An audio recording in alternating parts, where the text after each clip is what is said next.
प्रभू श्रीरामांनी जे केलं ते सगळ्यात महत्वाचं काय आहे, तर आपण तर म्हणतो की प्रभू श्रीराम हे देव होते. कदाचित कुठल्याही पद्धतीनं ते रावणाचा निपात करू शकले असते.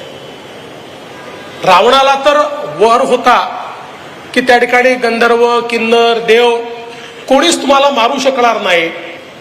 पण प्रभू श्रीरामांनी सामान्य माणसाचा जन्म त्या ठिकाणी घेतलाय आणि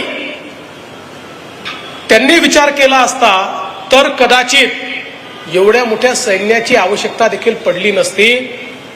पण जोपर्यंत सामान्य माणसाच्या मनामध्ये आपण असुरी शक्तीचा निपात करू शकतो असा आत्मविश्वास जागृत होत नाही, तोपर्यंत समाज असुरी शक्तीपासून मुक्त होत नाही.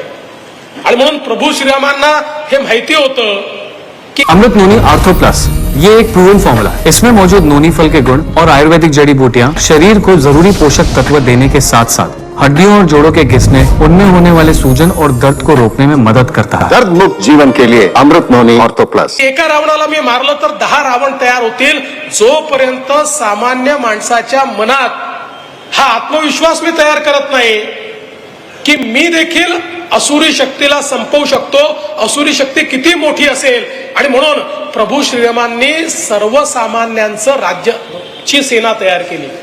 त्यांच्या सेनेमध्ये अतिशय सामान्य अशा प्रकारचे नर वानर प्राणी जेवढे सगळे होते असे सगळे लोक होते की ज्यांना कुठला चेहरा नव्हता, ज्यांना कुठली ओळख नव्हती, अशा प्रकारचे लोक. दुसरीकडे रावणाकडे जर आपण बघितलं तर रावणाकडे मोठ्या मोठ्या योद्धांची फौज होती.